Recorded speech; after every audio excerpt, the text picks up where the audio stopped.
I'm Jenny Holmes. So good evening, everyone. My name is Jenny Holmes, and I'm co-chair of the Presbyterians for Earth Care advocacy team. And I'm really honored to do this. I wear several hats, and the hat I'm wearing tonight is my PEC hat. I do work with the Southern Utah Wilderness Alliance, organizing on the West Coast, which is wonderful, meaningful work. I'm very grateful to be able to do. And I first connected with Utah as a student on a geology field trip in college. Went to Capitol Reef National Park and other areas of Utah and spent a whole 2 weeks there and was just totally blown away by the amazing landscape, the history, the culture. And Yeah, it was really a life-changing trip. And then later went to the San Juan River for a rafting trip, and that's where I first learned about Southern Utah Wilderness Alliance. And it was several years later that I was actually able to work for them. I'm going to put up my slides here and introduce folks, and we'll have an opening prayer by Henson Wenlet from Sandy, Utah. So I'm going to try to get this on full screen. Let's see. Where is that? Okay. Slideshow. There we go. All right. So this is Utah. This is the Glen Canyon National Recreation Area. And this is a photo from just a few days ago. And it's looking from a viewpoint towards Bagpipe Butte. Did this in honor of you Presbyterians. Lots of amazing landscape features there with all kinds of unusual and neat names. So we've already shared some of our favorite places in Utah or other national public lands. And the reason we're having this is this webinar is what's at stake right now is the commodification and industrialization of our national public lands on a scale that we've never seen before. And this is very much in conflict with Presbyterian values and faith commitments, and to those values and faith commitments of many other denominations and faiths, including people of no faith. So this is a really severe challenge to what many Americans hold sacred and important. And why I'm here is because we need to translate our values into action. We need to be organizing in all ways, all levels, this will undergird the legal and legislative work that is going on. And as I know you are well aware, our executive branch is actively set about destroying our democracy to favor polluters, the rich, and the powerful. And so all of us who care need to be engaged to protect God's creation and vulnerable people from permanent and large-scale damage over the next 4 years. We can't afford to be on the sidelines. So our topic, again, is protecting sacred lands for culture, climate, and justice, stopping the sell-off and destruction of our national public lands. And this is a webinar based on the General Assembly's overture on protecting Utah's public lands and monuments. It was passed last year in Salt Lake City, but it's not very well known at this point. And so we hope that you will learn more about it and become inspired by it, and by the landscape itself, and by the people who are working to protect it, and get involved yourself. So that is the horizons above the San Juan River, where I first learned about all these threats to Utah's landscape. Henry Mountains in the background there, and just amazing large landscapes with vistas that are uncomparable to any other place. And our speakers today are Travis Hamill, who's the DC director for the for Southern Utah Wilderness Alliance. Whoops. He's based out of Fairfax, Arlington, Virginia, and he's has a background in conflict analysis and resolution, has taught classes there on grassroots organizing through the Jimmy Carter Center at George Mason University. He's been going to these lands since he was young on family vacations, and more recently taking members of Congress out to see these beautiful lands. And then we have Tara Benally, who is an amazing human being, who is an organizer in many different spheres, including with the Navajo Nation, with the Stewardship Utah project. She works on issues of healthcare, education, economic development. She has a background in construction. She's worked on providing housing and improving housing quality for people on the Navajo reservation. She really understands the connections between all of these important issues, and is doing some very cutting edge and inspiring work, including doing a camp for Navajo youth to better connect with their native plants, understand the cultural resources of their people, and have an experience learning about some of the things that maybe they haven't been able to have passed on to them. We're going to start with a prayer by Henson Winlet. He is the pastor at Grace Community Presbyterian Church in Sandy, Utah. And he is an avid outdoors person and enjoys camping by rivers in his van, as well as The van's climbing. gone, I'm afraid. I wish I still had the van. Okay, climbing Those mountains. are the days. Climbing mountains. But last weekend I did camp in the West Desert of Utah, vast desolate landscape of rock and scrub brush near the Goshute public lands. The weekend before that, I was up in the mountains of Logan, really lush and steep, the wild stream running down there, a stream that certainly quenched the thirst of Eastern Shoshone peoples. 2 weeks before that, I was in Moab, where the red rock towers and the bright flowers were coming out of the sand, halfway between the Ute and the Navajo nations. Obviously, Utah has a wild and diverse landscape. We might as well have at least 3 suns here, one for how it shines off the snow, one for how it shines through the aspens, and one for how it shines between sandstone canyons. I try to know all the birds and the trees in my neighborhood in some small way, like the first caretakers of this land, and I try to respect that spirit and land. Sometimes it shares a secret beauty, a secret wisdom. The Presbytery of Utah also tries to respect that land and the many peoples who have cared for and been nurtured by it. Presbytery of Utah supported this recent overture, of course, and I've met with then Representative John Curtis about faith, land, and energy management. Several of our congregations have relationships with environmental justice initiatives. So on behalf of the Presbytery, I thank you for learning more and advocating for these sacred lands. I commend to you the support of Bears Ears and the many watersheds that hold life here. And I offer this prayer adapted from Rainier Maria Rilke to start our meeting. Creator, Earth Mother, Spirit of God, is this not what you want to arise in us, invisible? Is it not your dream to enter us so wholly that there is nothing left outside of us to see? What, if not transformation, is your deepest purpose? Earth, my love, I want it too. Believe me, no more of your springtimes are needed to win me over. Even one flower is more than enough. Before I was named, I belonged to you. I seek no other law than yours, and I know I can trust the death you will bring. Childhood and future are equally present. Sheer abundance of being floods my heart.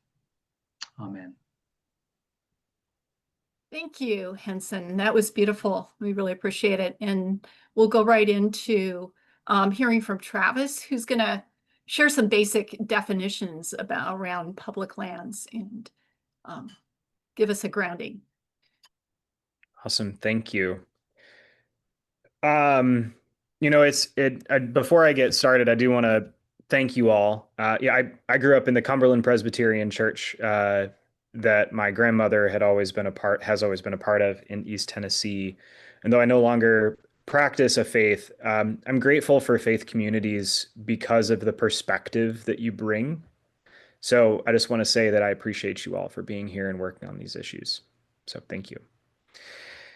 Before we get in, I thought what might be helpful is to kind of set some parameters on language, because it can get really confusing when we dive into the differences in land management and who manages what. And Utah has a lot of these different layers of land management responsibilities that I thought might be good to kind of go over. So briefly, starting with the largest of the land management agencies in the federal government are both the Forest Service and the the Forest Service and the Bureau of Land Management, which are part of the Department of the Interior. The areas that SUA, that our organization works on a regular basis, are specifically Bureau of Land Management lands. And so when you hear us talk about public land, we're talking about BLM lands, Bureau of Land Management lands. Forest Service lands are also public lands, but you might hear me refer to that as Forest Service instead. Additionally, there are other different ways in which the public lands that we talk about can be layered on top of. So you have Park Service lands that can be designated national parks. You can also have Park Service lands that are not national parks, but they are part of the Park Service system. On top of a national park or Bureau of Land Management lands or Forest Service lands, you can have these different layers of management around wilderness, or something called a wilderness study area. So the difference there is that wilderness has to be established through an act of Congress, whereas a wilderness study area can be done by the Department of the Interior or Department of Agriculture. You can also have areas such as areas of critical environmental concern, which have other ways in which those places are managed. You can have recreation areas. You can have national monuments, which are designated by the pen of the president and are boundaries that are drawn and can encapsulate many different management agencies as well. So when we talk about all of these, there's all sorts of different layers at just the federal level, not including the state level and the local level. So it can get confusing. What's most important to remember as we talk about things tonight is that when we talk about wilderness lands, wilderness is the highest level of protection that can be afforded to federal lands. Wilderness can exist on Bureau of Land Management lands, Forest Service lands, Park Service lands, Fish and Wildlife lands, Department of Defense lands. They can exist on any federal land. The other stuff that you'll hear us talk about is national monuments. And like I said, these are designated at the pen of the president. And they are based in the Antiquities Act, which has been utilized by members of both major political parties in the presidency to establish national monuments. And 4 of the 5 national parks that exist, many of the ones that you all mentioned in the chat, were established after they had been national monuments, the ones in Utah. So that's kind of the difference in what we'll be talking about tonight. The other thing that I think is extremely important that we remember is that while we talk about them as public lands that are held in trust for all Americans, we're not the first ones here.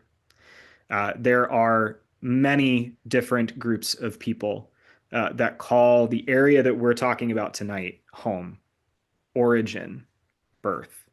And I think it's very important that we don't forget that these places are to be protected in consultation with and in partnership with tribal nations and tribal advocacy organizations. And I'm really proud of the work that SUA has done over the last 10 years to really change the way in which we have engaged with tribal nations and the partner organizations that advocate for the tribes to find support for the legislation that we work on and for conservation of both the natural world and the cultural historical value that these places have for the people groups all throughout the desert Southwest and across the country.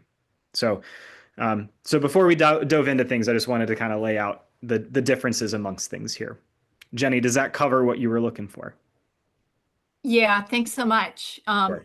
We can take a quick question if anyone is needing any clarification on the different types of public lands before we move over to Tara, who's here on the Zoom. Any quick questions? Right here. Hi. I don't know how to raise my hand the conventional way. No worries. The designation for wilderness lands. Now, I'm in the East Coast. A lot of our forests were clear cut.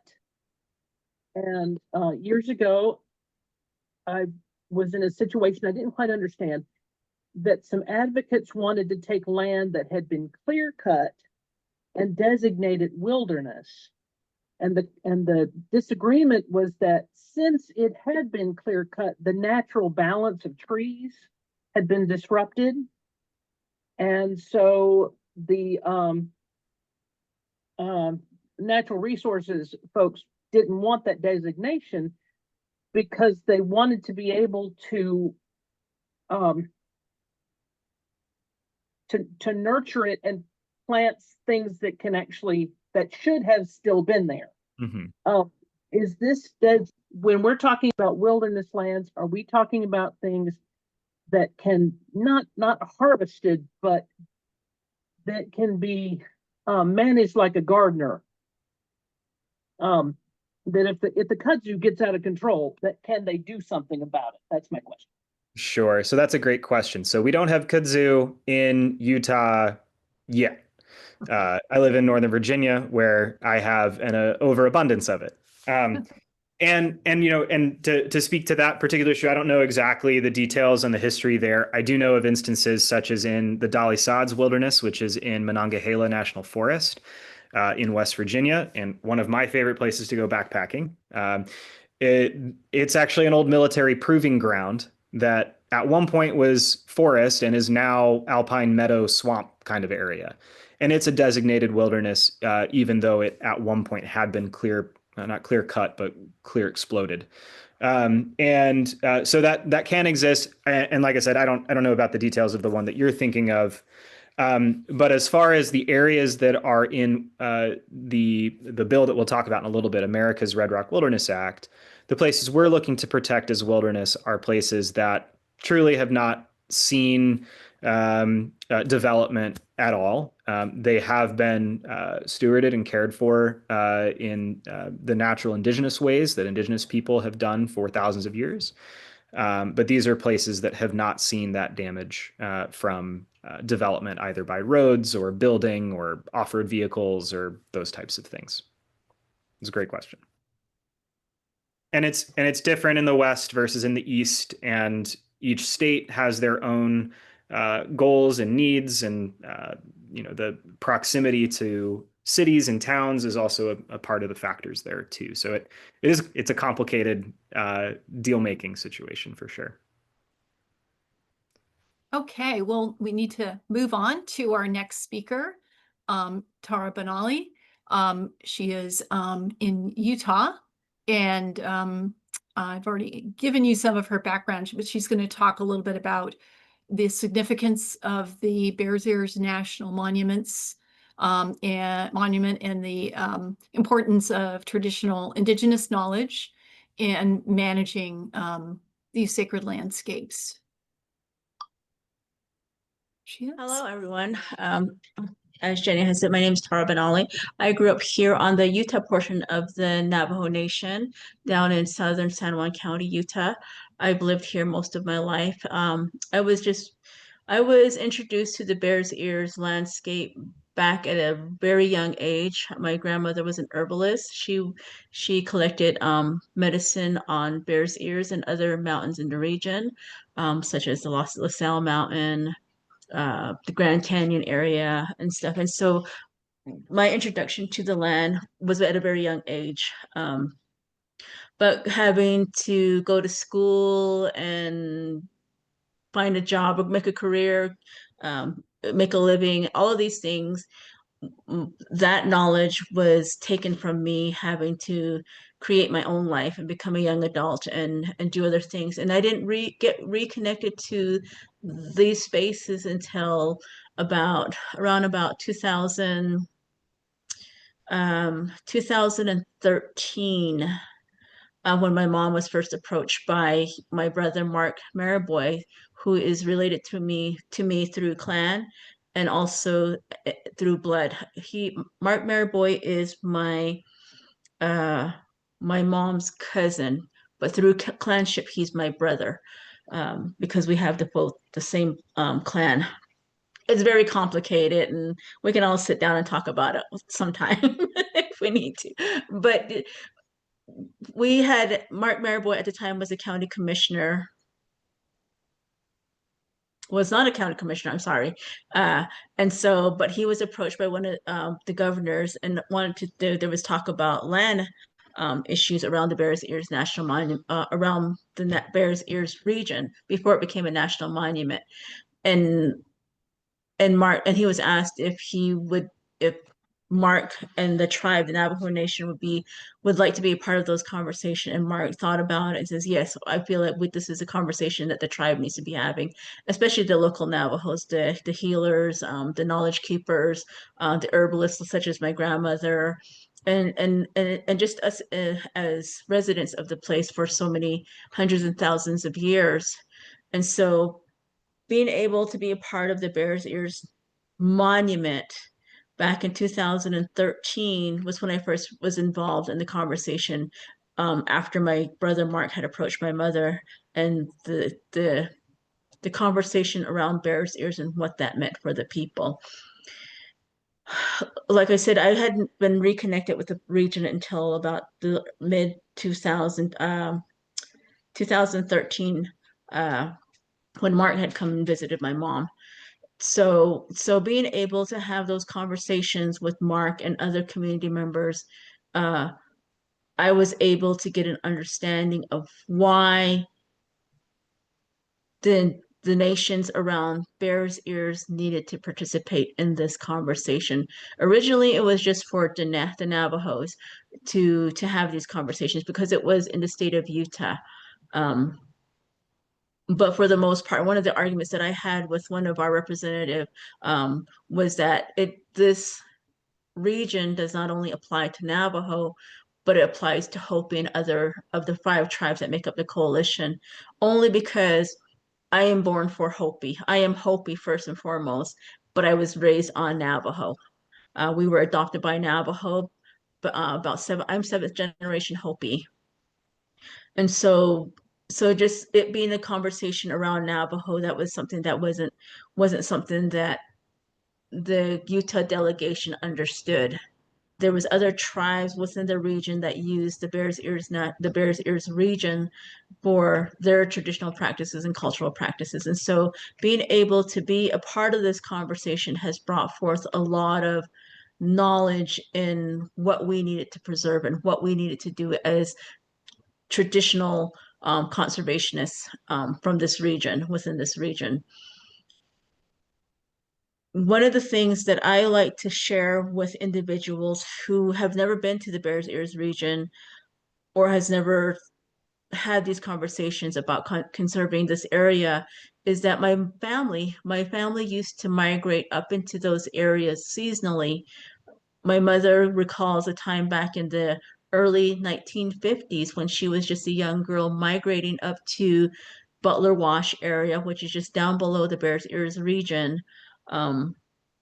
They wintered there one winter for ceremonies. Come that following spring, they were chased off the land by official police officers, and they didn't know and understand why that was happening. But after questioning, asking questions and trying to figure out why they were removed from that area, it come to find out that land had been designated as BLM land. And it wasn't something that my family was familiar with because of the miscommunication. And so there were other parts in this region east of the Butler Wash area near the Aneth, Utah, where families were also chased off of their homestead and chased across San Juan County, San Juan River onto the Navajo Nation. So having families that were raised on the north side of San Juan River was something that we knew. A lot of these places were, my mother can recall walking around in those areas around Butler Wash, around Bears Ears, again, either hunting, gathering food, gathering herbs for medicine, all of these things, and how little of that vegetation was starting to slowly starting to they weren't coming back seasonally. A lot of the pottery shards that were in the area were starting to, she recalls just walking around sites to not step on in these areas, in these places. And today she said, you can go out there and you can walk and you will not see a single pottery shard, a single arrowhead, a fire pit, hogans that used to be out there, horse corrals, trees that had limbs stretched from one tree to the other, where they used to tan their hides or where they used to dry their meat at. Some of those places have been burnt down, and we don't recall them. Just recently, a friend of mine and I, we went out to the Cedar Mesa area to just hike around and see if we could find some other sites in the area. Just sitting there listening to the wind and getting an understanding and a feel for the place and what my ancestors did hundreds of years ago, 200 years ago, looking at the landscape and reading the landscape. We were able to identify 3 other sites that nobody knew about.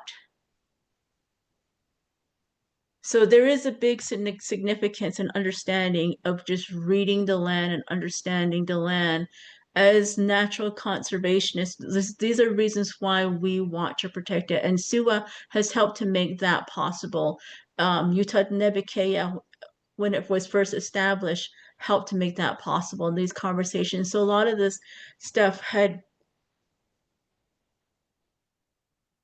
lit a light in me that was put out for the longest time when I left for school and to look for work and stuff. And in 2015, I heard my Yash, my uncle, my son, Willie Gray Eyes, speak in White Mesa at the Ute tribe in their community center and talk about healing.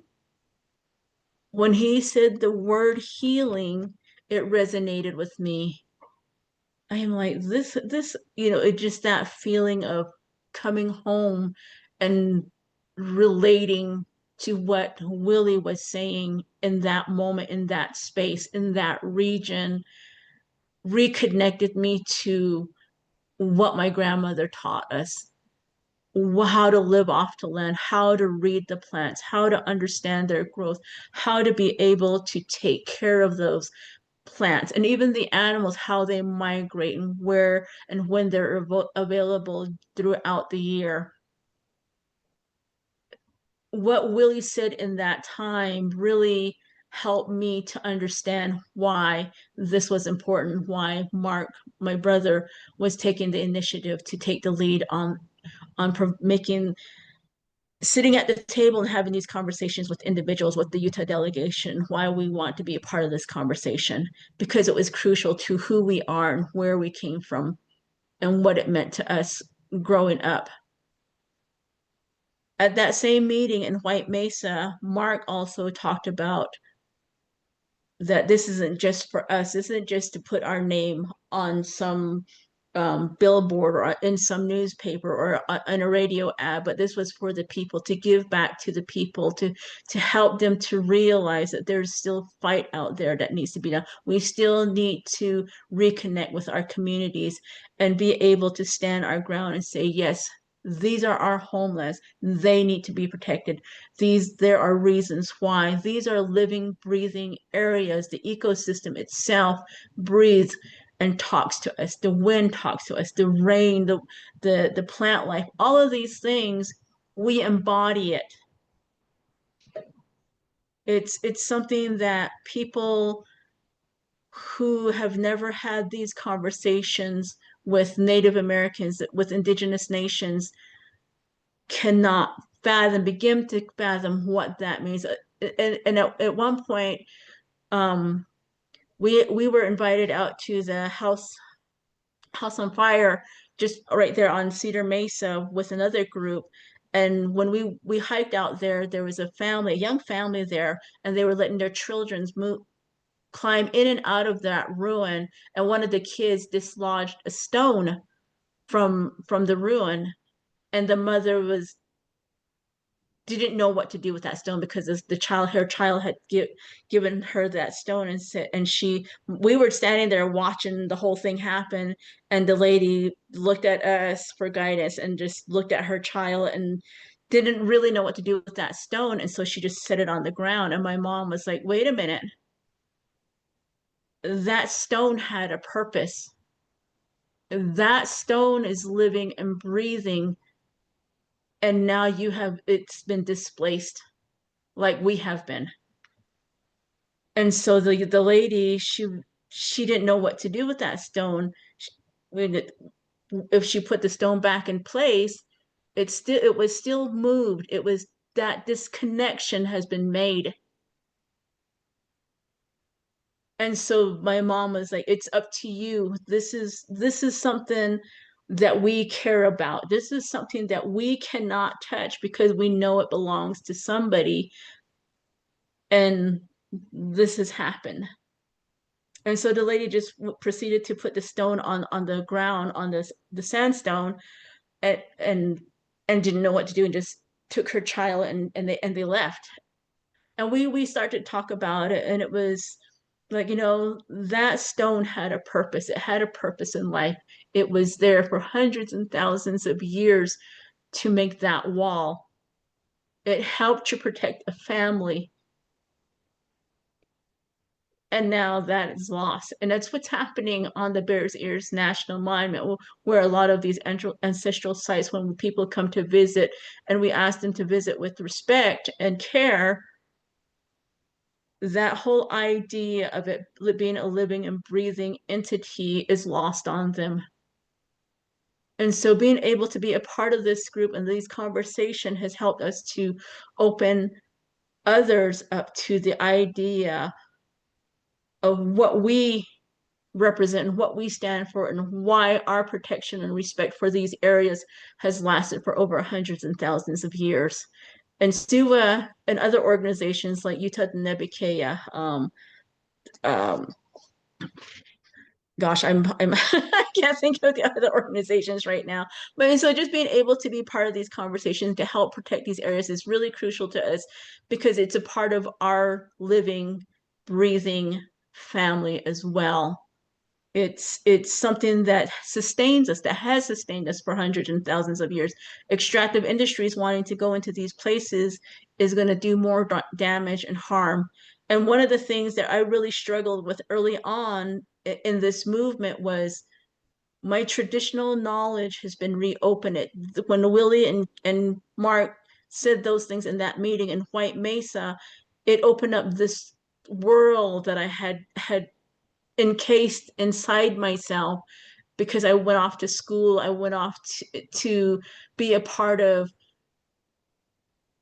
a church, of the teaching of God, because my mom and my dad decided they want to go to church, that it was something that they decided on early on in our lives. When I was about maybe 13, 14 years old, my mom and dad, they decided to study the Bible. And so it really conflicted with what I was trying to do and learn with this whole Bears Ears National Monument, this movement that was taking place. And I struggled early, I really struggled with it. How do I tell people that I am Hopi and I am Navajo and I am from this space, but still belong and still say that I belong to, that I believe in God? I don't belong to a church, but I believe in God. He has created all things. And it didn't resonate with my community members, my leadership, my brothers, my everybody that was involved with the Bears Ears National Monument, that movement. It didn't sit well with them because this was Christianity. I was talking about Christianity that had done all of these things to our kids, to our people, all of these things. But I had to stand firm with my belief because it's my belief. And I still stand firm with it to this day. I love and respect my traditional knowledge, my cultural knowledge, but it's something that I do not separate anymore. I bring the two together to help me exist and to understand, because it's through my prayers that helps me to get through the day, to have these conversations. It's hard. It's very hard. And I can understand the young individual that is growing up today who has that disconnect with their traditional values and their culture. And so this is something that I believe going forward, it's going to be another fight that young individuals who are of faith that they have to find who they are and find within themselves what that means. I really struggled with it until just recently. I was a part of this conversation back in 2015, and it's been a good 10 years to finally say I can balance my traditional world, my faith, my culture, who I am. Because I grew up in the city as well. I grew up on the Navajo Nation and I grew up in the city as well. But I also have a faith and I have a traditional knowledge. So having to balance all four of those worlds and helping them to integrate into one another has helped me really, truly understand what this fight means. But it's not the same in every case with individuals within my community. Right. Well, thank you so much, Tara, that we really appreciate um, the depth from which you come in speaking these words and the struggles and tension and the healing too that you and your people have been experiencing through Bears Ears. And um, we're going to have a chance to ask Tara questions later, and I really like what Connie said in the chat there about your words, and we'll move on to, yes, Tara's testimony is beautiful, a balance between faith, identity, and tradition. Yeah, very well said. So we're going to learn more about how this resolution of the Presbyterian Church's overture to General Assembly came about. I'll be brief, and then I'm going to hand it over to Travis to talk about the Red Rock Wilderness Act and why it's so important. So I'm going to try to breeze through my piece here, and I'm glad to share this information with you afterwards. If you want to email me, I'm going to put some additional resources in here. So let's see. Trying to make this full screen here. Oops. Okay. All right. So where did this come from? So we have the Episcopalians to thank for this idea of making a faith statement and witness on protecting the Red Rock Wilderness, specifically St. Mark's Episcopal Church in Salt Lake City, downtown Salt Lake, which is the cathedral church. And they led by a vestry member. They adopted a wilderness resolution for the perpetual protection and management of Grand Staircase National Monument, Bears Ears National Monuments, and for the congressional protection of BLM wilderness in southern Utah and the West Desert. Not too short there, but it does cover what they're trying to accomplish in that statement. So from the vestry and the church, adopting it, it went to the Episcopal Diocese of Utah, and where it was adopted unanimously in 2021. It then became an interfaith letter, which was circulated throughout the Colorado River Basin and has Catholic, Jewish, Unitarian, Christian denominations signing on to it. And then Presbyterians, who were also signers, with some support from PEC, modeled overture on the interfaith letter, because General Assembly was coming to Salt Lake City, and it seemed like a natural time to be considering this issue as a church body. There were concurrences in my presbytery, Presbytery of the Cascades, and Presbytery of New England.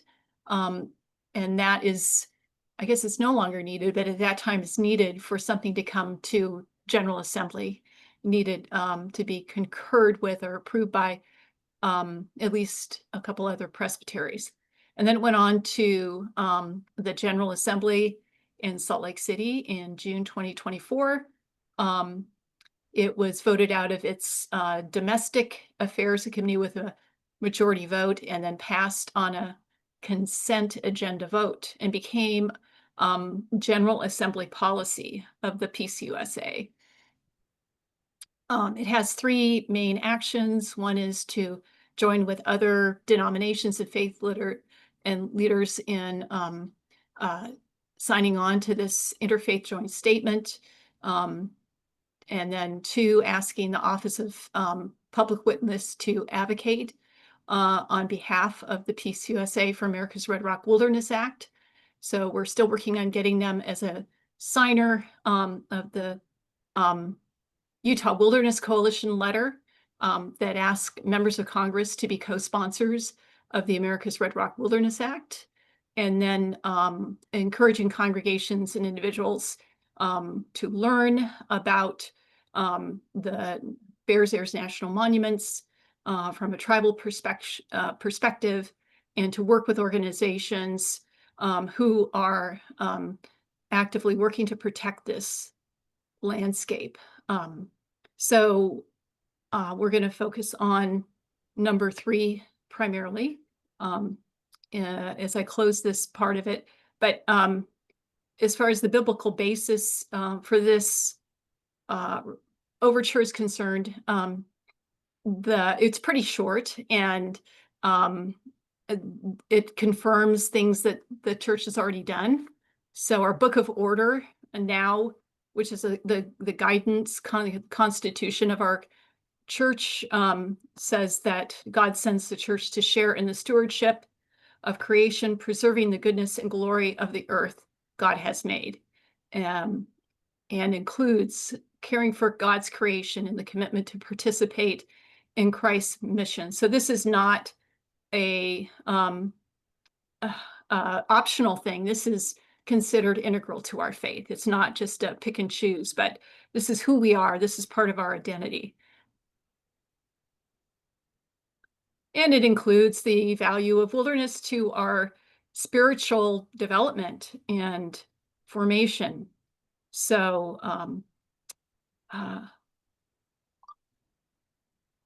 and this landscape, is, as many of you have experienced well know, it inspires faith and gratitude. There's opportunities to be awed and to feel small in this landscape, to know our place, This is a photo of the Dirty Devil slot canyons. These slot canyons are all over, and they're like cathedrals, very much. Some of them are even called cathedral. And you really, really feel small in awe when you're in a slot canyon. And I'm gonna just breeze by this. This is the summary of the theological and biblical basis, so you can get this slide. And then the rationale. There were several factors provided for why this is necessary to be focused on, include climate change, culture, spirituality, ecology, wildlife, and water. And Travis is going to cover those in his presentation. So I'm not going to spend time on that. Ways you can help are to definitely study this overture in your congregation. Maybe your Earth Care team could take a day to a session on Zoom or in the church to read over it. It's pretty short. Talk about it. Read books like Braiding Sweet Grass. I'm sure some of you have already read that book. And films such as Our Land, Sua's film Wild Utah, America's Red Rock Wilderness. I'll share a link on that in the final version of this. And there's some videos out, I understand, by Tim Peterson on Bears Ears that are pretty recent and very good, but I don't have the links for that yet. And SUA has regional organizers who can come and present for your group. I can provide a Zoom presentation, an adaptation of this. You can join as a church or as a presbytery or an organization. The Utah Wilderness Coalition, Presbyterians for Earth Care, has already done that. And there's several congregations of different denominations that have joined this to go see who's already on it. It's www.protectwildutah.org.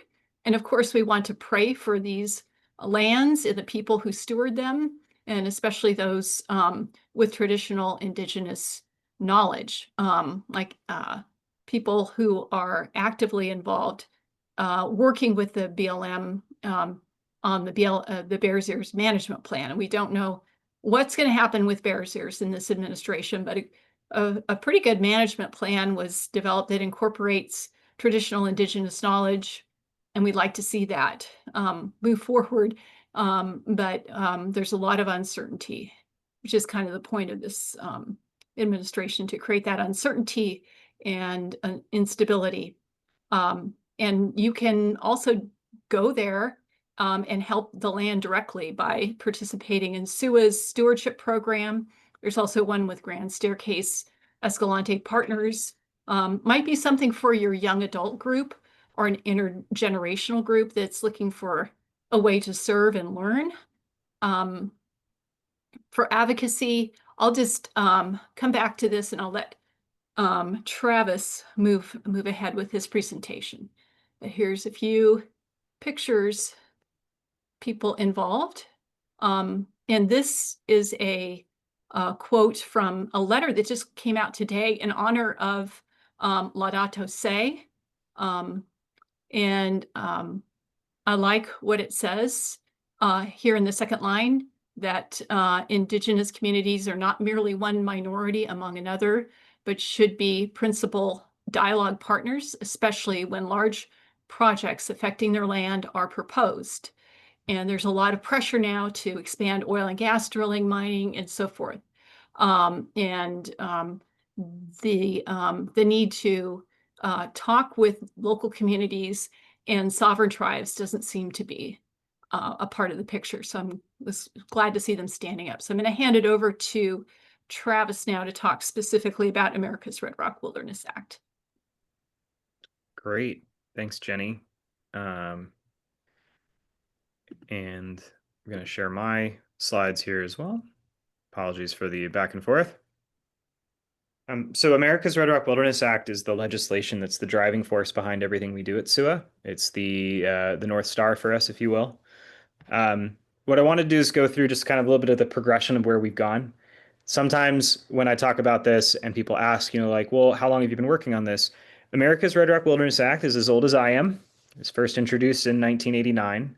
It's had many iterations since then, so I thought it might be helpful to kind of go through what that looks like. So the first iteration of the bill, which was at the behest of a collection of people from Utah that came together to say the Bureau of Land Management did not report the correct amount of wilderness to be designated in Utah. So we've done our own inventory according to the same rules and stipulations that the BLM was supposed to use.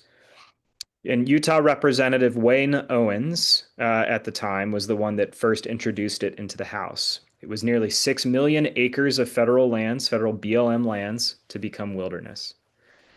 During this time, the mostly Republican delegation from Utah characterized us as out-of-state meddlers, which is just not true. This was a project that was at the behest of people from Utah, who many of them still live in Utah, those that are still with us today.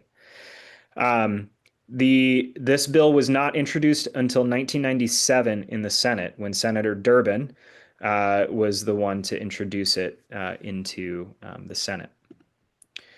The initial pushback from Utah Representative Jim Henson, who was kind of the leader on things public lands related in the Utah delegation, said that he intended to solve the wilderness problem in Utah once and for all. And so this is the proposed wilderness in that 1995 proposal from Jim Henson. It's called the Utah Public Lands Management Act of 95.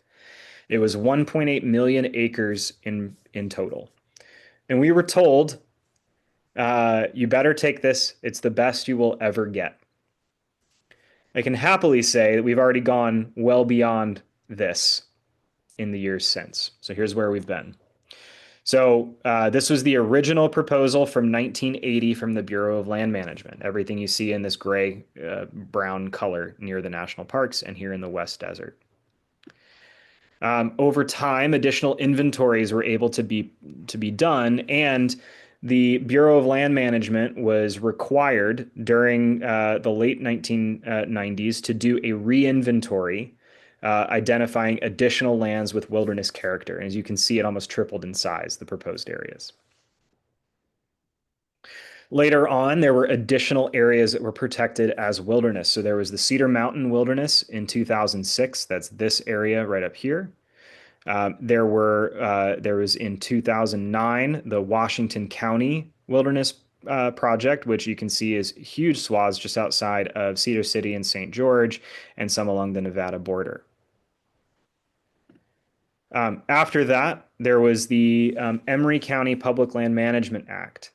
This wilderness area that was designated here was, surprise, surprise, during the first Trump administration in 2019. And if someone had told me that we'd protect over 600,000 acres of wilderness during the first Trump administration, I'd say to, clear the room because you're absolutely crazy. But that's just not the case. This was a bipartisan push to accomplish this. The end result now is, as you can see on this map, is a complicated mix of all sorts of different places that have been identified for future protected, or places that have also been added to the national monument categories here too, in Grand Staircase and in Bears Ears. So what the bill would do is designate that acreage as wilderness. It is a very simple, straightforward bill. It's long because it lists all of the different parcels of wilderness that we have identified. And that identification process is done on the ground. I'll actually go back one. It's done on the ground with staff at SUA and volunteers at SUA, where they go out into the areas that are on this map and they identify them according to a bit of criteria that the Bureau of Land Management is required by the Federal Land Policy and Management Act of 1976 to identify as wilderness. And so it needs to involve a few things. It needs to have an element of solitude. It needs to be a place that wilderness can be experienced, right? It needs to be, according to the Wilderness Act, untrammeled by man. Now that's a complicated term. because there is no place through here that indigenous peoples over the years have not been and shaped the landscape. But I think in a modern sense that these are places that have not been affected by modern development is a better way to think about it. There also needs to be some sort of additional value to the landscape. There needs to be some sort of cultural, historical, scientific, or ecological value to the land. It's not hard in Utah to see a pretty place, but it needs additional level of value to establish as a wilderness area. And these places are really easy to do that, whether it's a cultural importance, it's a place of important history, or there are cultural sites and artifacts throughout that area. Or maybe it's something like the ecological value of an area. I think about Factory Butte, which is one of these really cool monuments in the middle of the desert that has a myriad of cryptobiotic soils that surround it. And the ecological value to that landscape is really important. So that's the criteria that's done. And over time, we've been able to build up to this over 8 million acre size for the bill. And what that means, though, unfortunately, is that the Utah congressional delegation does not currently support the Red Rock bill. And this is more ideological than anything else. The opposition to wilderness is kind of new, at least as far as it being a Republican and Democratic issue. Long has wilderness been a bipartisan issue, but with the polarization of the congressional houses, both the House and the Senate, and the polarization across the country, it has become this ideological issue. The opposition by the Utah delegation is not a reflection of the beliefs of the Utah population. A recent Colorado College poll, one that's done every year, about the sentiments toward public lands and ecological and conservation related issues in the Western states. Utah has more than 75% of people in Utah support protecting public lands. And so the delegation currently believes that the state should manage or sell off, or that the federal government should sell off these federal lands. And we're actually in a fight literally right now. I'm like waiting for text messages to come through about the current reconciliation bill. Representative Malloy from Utah and Representative Amodei from Nevada had introduced an amendment to sell off over 550,000 acres of federal land in Nevada and Utah. Part of that, at least from the maps that we were provided by the offices in Utah, include acreage that exists within the Red Mountain Wilderness in Washington County. So this is a really big problem. The idea that selling off federal lands to balance the federal budget is an absolute bonkers idea to me. And the reason being is that once you sell federal land, it's no longer available as a moneymaker, if you will, for the state, or for the federal government. What is better to do is to protect these places that people want to visit and experience, whether it's the recreation economy, whether it's people that just want to see these places protected in perpetuity so that they can stay the way they are in an ever developing world, right? That is where the inherent value of these lands exists, not in the balance sheet of providing tax breaks for the rich. That's not what's helpful. So our stance is in full opposition to any sort of public land sell-off, especially when it doesn't include any sort of conversation with the public. But I'm hearing good things about the reconciliation bill, and hopefully I'll have more information tomorrow. So let's look at how it's been, protected, or how it started. This is where we were. These are the national parks and national monuments and national recreation areas that were designated in the state of Utah up until 1971. And then here's where we are today.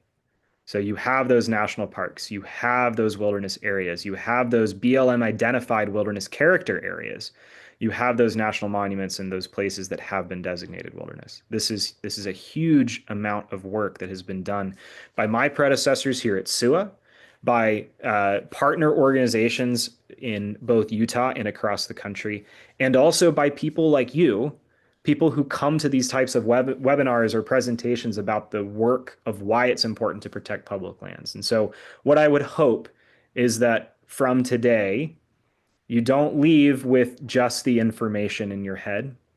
I want you to tell somebody about it. And I know Presbyterians are good at that evangelicalism, right? You know how to tell people about something important. Well, I hope you would add this to your list of important things to tell people about, because our Utah delegation is not going to help us right now on these issues, and we need support from across the country. So those of you who are not in Utah, those of you who live in the East Coast or the West Coast or Hawaii or Florida or Alaska or even next door in Nevada, the support that we get from congressional delegations around the country is how we can continue this fight. So please consider reaching out to people you know and telling them about this. And also please reach out to your own members of Congress. And you can actually do that through SUA's website. You can find out whether or not your member of Congress or your senator are co-sponsors of America's Red Rock Wilderness Act. And we have it nice and easy. You can set up a quick email to their offices or do a patch through phone call to tell them that you appreciate that they're a co-sponsor or to ask them to co-sponsor. So